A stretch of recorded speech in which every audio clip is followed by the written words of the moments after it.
Now being joined by Hempfield head coach Tim Buzzard as his team gets set to take on the Seneca Valley Raiders. Hempfield, the number 9 seed, Seneca Valley, the number 8 seed, playing on Wednesday at Plum at 5 o'clock. Coach, always good to talk with you. Congratulations on getting the playoffs. I know the regular season maybe didn't go exactly the way that you wanted it to, but you're here, you're dancing, and you have to feel like your team has just as good of a shot as anyone in the field. Yeah, for sure. It's good to qualify.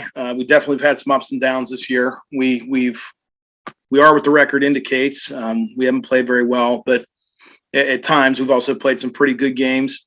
But yeah, at this point, 6A, everyone's good. The number one goal is to qualify and give yourself a chance. We did that.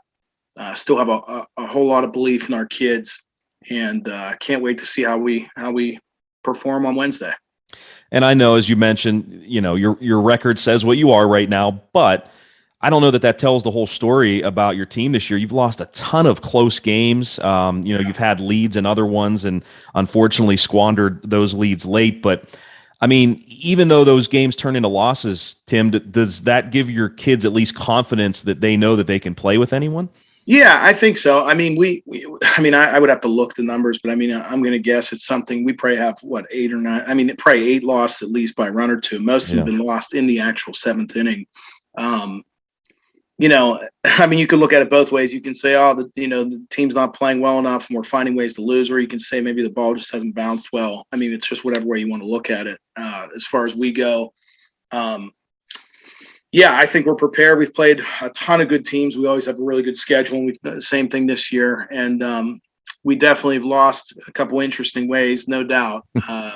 And again, I still have a lot of hope that our kids are tough enough, and in those positions they can, find a way to get it done, and hopefully we get on the other end of it here at the right time. As you have a chance to, I guess, reflect since the regular season at least is over, what ultimately has been the difference, would you say, in those close games that you haven't really pulled out?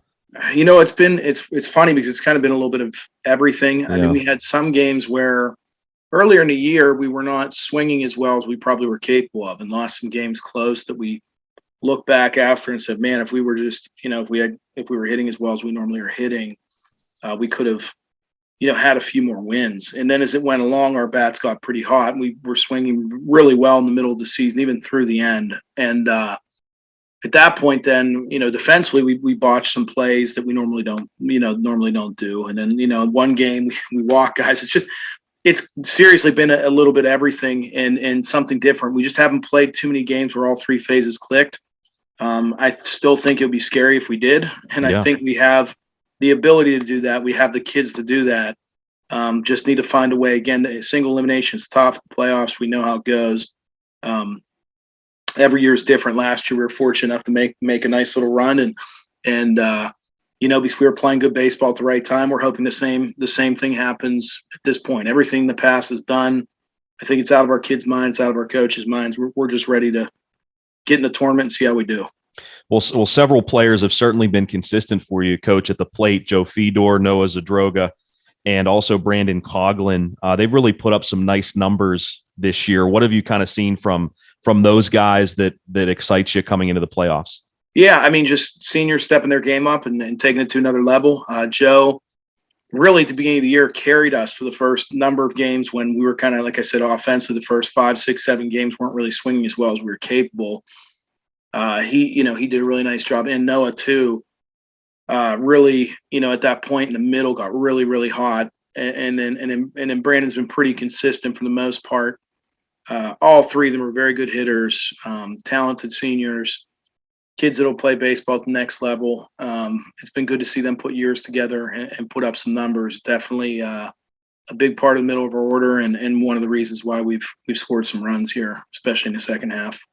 And certainly on the mound, Jake Kramer's been leading the group, a guy that will be going on to play collegially as well. What do you kind of expect now from him as you enter the playoffs?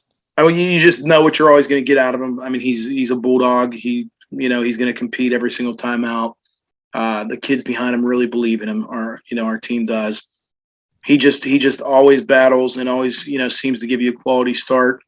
He's going to be aggressive, and he doesn't back down from anyone. And, he has 3 good pitches, and you hope that, he has a day. I know the kids behind him, will be really, really enjoy playing behind him when he's pitching. He's kind of our ace and our leader out there. So I know it's always a good feeling when he gets the ball.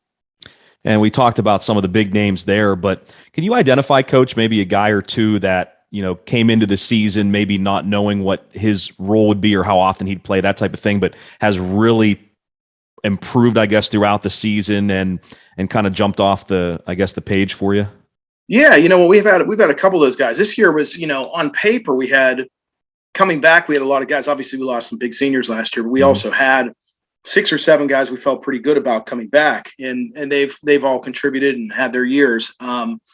Gage Wheaton got hurt in the first game of the year, really talented player for us, and it was a really big blow to our team. But we've had a couple of guys then that have come in and kind of helped out and helped steer the ship and kind of pick up the slack. Logan Hillard is a guy. It's a junior who's really contributed as an outfielder. He's done a great job defensively, and has swung the bat well. It points to our catching position.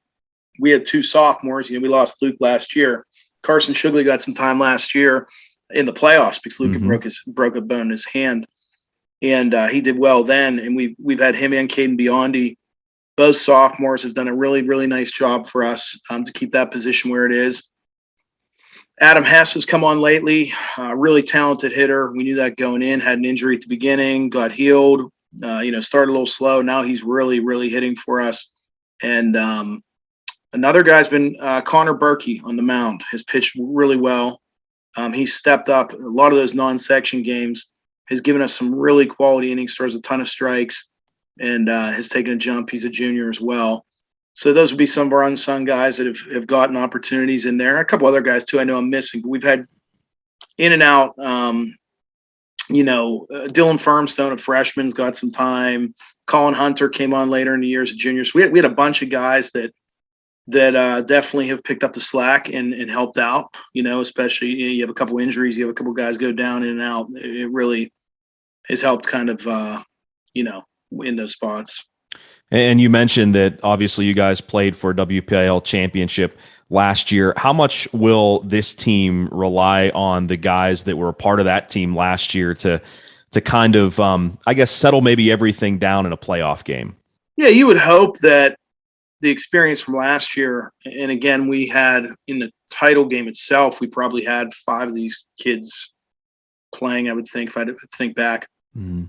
You'd hope that experience and the run that they made into the state playoffs, the moment's not too big when we step on the field. And I think everyone knows kind of the adrenaline, the different feel when it's a playoff game, especially in these do or dies with baseball. It's a lot of fun, but you really have to try to control your emotions.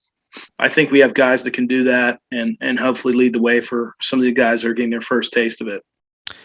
As we continue to have less and less teams in Class 6A in all sports, what are your thoughts overall here looking at the bracket, Tim? Well, it's just, 6A is really, you have so many good teams. There's not many teams, but they're all really strong programs. Anyone's capable of winning any year. Last year we had a great year, but you look at it as, we were a home run away. The Central Catholic came the first round. It came down to, we hit a home run late in a really tight game. That could have been the end right there.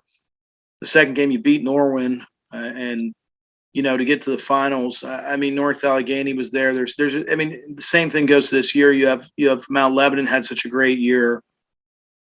Really strong team. North Allegheny, Pine Richland shared their section. It goes on and on. Butler, Seneca. We're playing Seneca Valley in, I guess, what you would call the first round, or some are calling the play-in game. I think, they have as good a chance as anyone, too. It's just there's no breaks in 6A. Every team's tough. It's awesome. It makes it so much more competitive. I love it. I wouldn't want it a different way. Really makes it easy to get up for the games for the kids and the coaches. Love it. I absolutely love it. I wish there was more. It is a little disappointing as you look forward and start to see the teams dwindle away, and you start to lose some of these good teams that go to 5A as well, that are in the same area as you with similar numbers, but they're not playing the same class. It's disappointing. A couple years ago, when we had 18 or 19, it made it for a little bit better, but nothing you can control there. I'm just glad we're playing in the highest level of competition. I think that makes it the most fun. I know from my end, that's, I really enjoy it. Before I ask you about Seneca Valley, Coach, I wanted to get your thoughts. I hadn't had a chance to ask you about your thoughts on the 3-game series. I think it's official, correct? Going to next year in the WPIAL. What are your thoughts on that? Yeah, same thing. I actually really like it. I mean, it's going to be hard with weather. I can tell you that. Yeah, that's very spring true. like we did this year. Some teams that don't have turf. I mean, that's going to be the one hard part. Is going to be you could have one series where both teams have turf, another series where they don't, and then those games are getting backed up, which makes it a really unfair advantage, or not unfair, but whatever you want to call that, a disadvantage for the team that didn't get their games in for the week.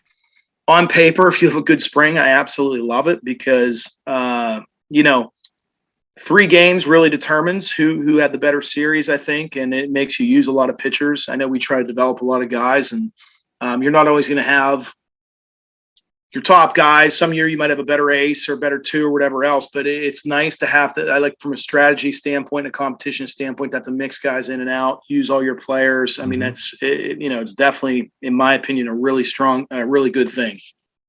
And finally, Tim, what are your thoughts on Seneca Valley? I know you just said, hey, they have as good of a chance as anyone, just like I believe you guys do, to really make a run here. So what do you kind of look at when you look at the Raiders?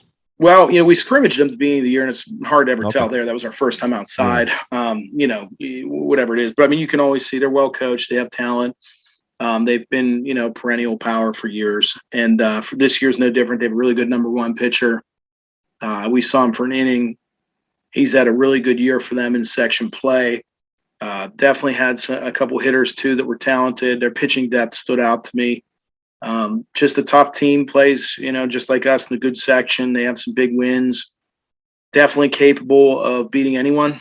So, we got to play our absolute best game. We know that going in. Coach, as always, thank you so much for your time. Go Spartans, make a run, and good luck, all right?